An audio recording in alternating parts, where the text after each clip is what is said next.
and welcome. In today's session, we will explore the cognitive theory of learning, a perspective that focuses on how the mind actively processes information during learning.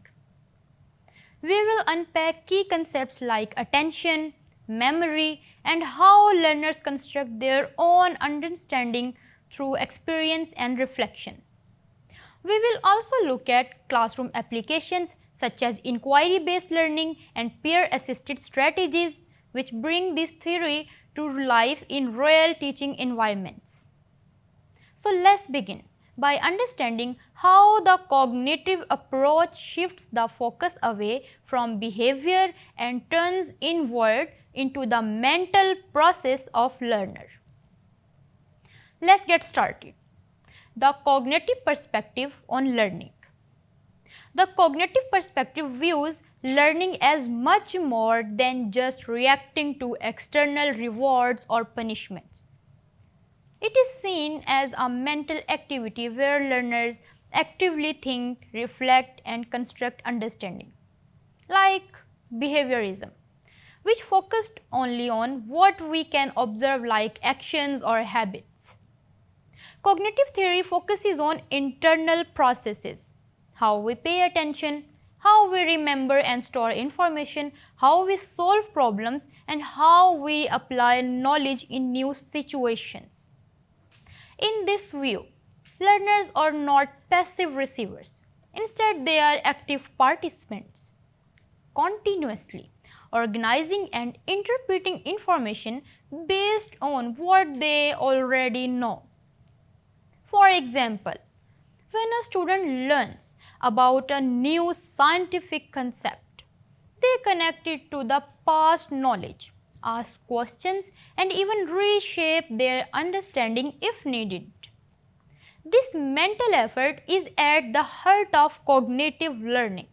Alright, let me tell you a quick story. This actually happened to me when I first started studying psychology. I used to believe memory worked like a USB stick. You learn something, it gets saved, and then later, when you need it, you just open the file, right? That made total sense to me.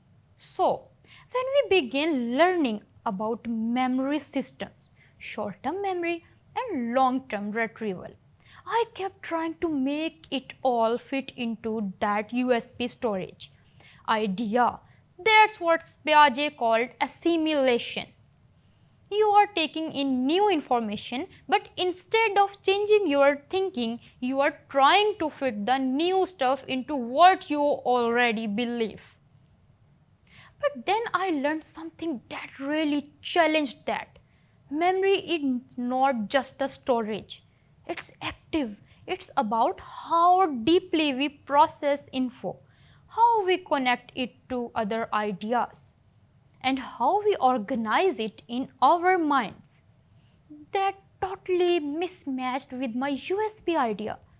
So I had to update how I thought about memory. That's accommodation. It's when you realize, wait, my old belief does not really work here. And you change your mental framework. So next time you feel confused or like something does not fit, it might be your brain trying to accommodate. And that's actually a good thing. That's how real learning happens.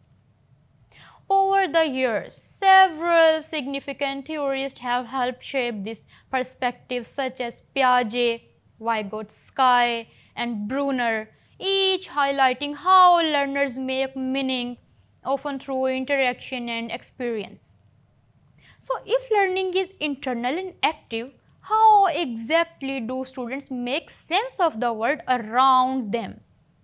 Let's explore that further in the next section of constructivism, building knowledge.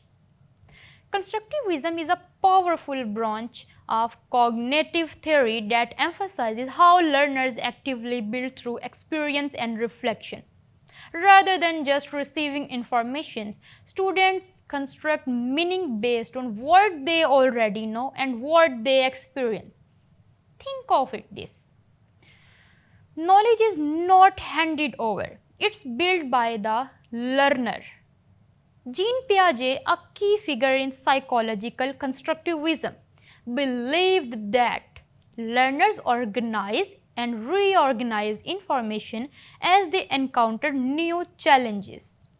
He focused on the individual mind, how learners think, experiment, and adapt. On the other hand, Lev Vygotsky, who introduced social constructivism, argued that learning happens best through interaction with others, teachers, peers, and the cultural environment. Language, dialogue, and guidance play a major role in helping students make sense of complex ideas. Let's consider a reflection from a student who once struggled to understand classical conditioning. I remember reading about Pavlov and his dogs, and I understood the basic idea: ring a bell, give food, dog salivates, but I could not really connect it to real life. I watched videos, read slides, but it still felt abstract. Then, during an online group discussion, a classmate said, "It's like when your phone rings and you instantly feel anxious, even before you look. You have been conditioned to expect bad news." That example hit me hard. It made the theory real. It suddenly saw it everywhere in habits, emotions, even classroom behavior. This movement reflects what Vygotsky emphasized through social constructivism, that learning is deeply social. We do not just absorb knowledge, we build it through interaction with others, classmates, teachers, culture, and context. His idea of zone of proximal development really applies here too. I could not grasp the full concept on my own, but with help from a peer who was just a little more knowledgeable, I made the leap. Language, culture, connection turned something abstract into something real. And it reminded me that sometimes the best learning does not come from the textbooks, it comes from talking it through with others. So we see two branches of constructivism.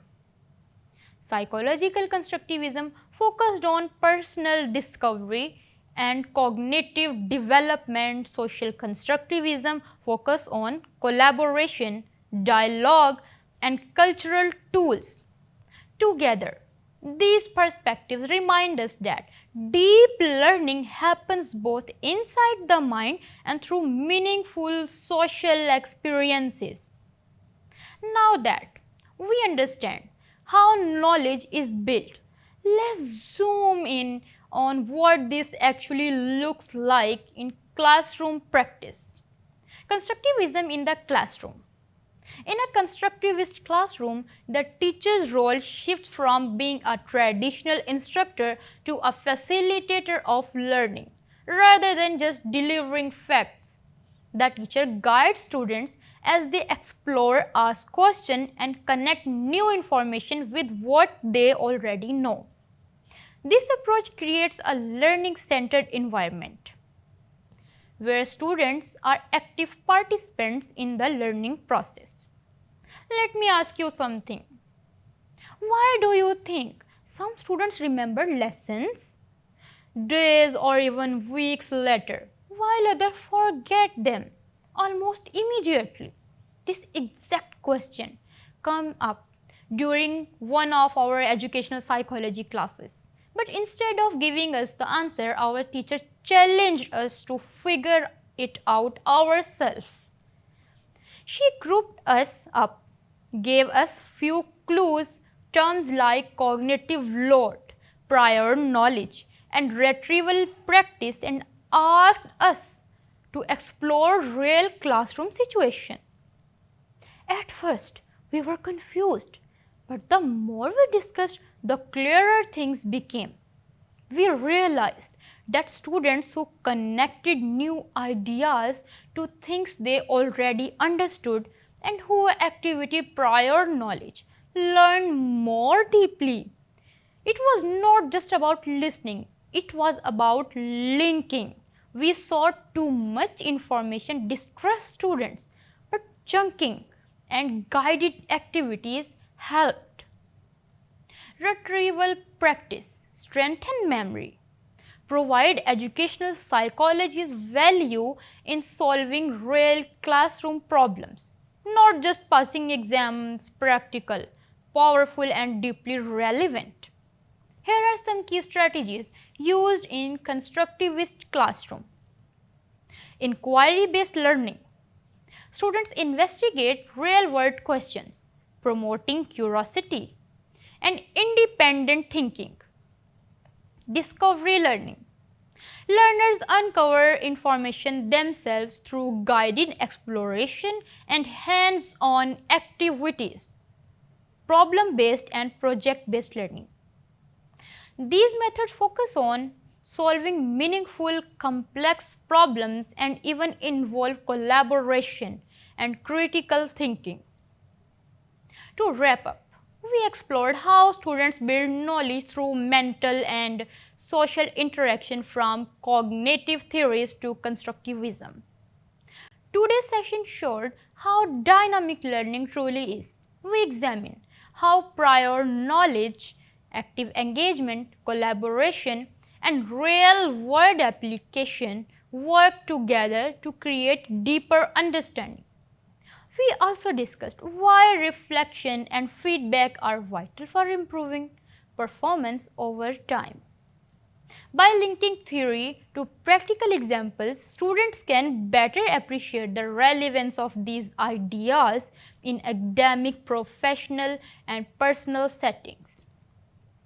Next time, we will explore how students manage all this information through the information processing model, metacognition, and Bandura's social learning theory. Thanks for joining me today. I hope it helped me constructivist ideas clearer and more meaningful for you. Assalamu alaikum and goodbye for now.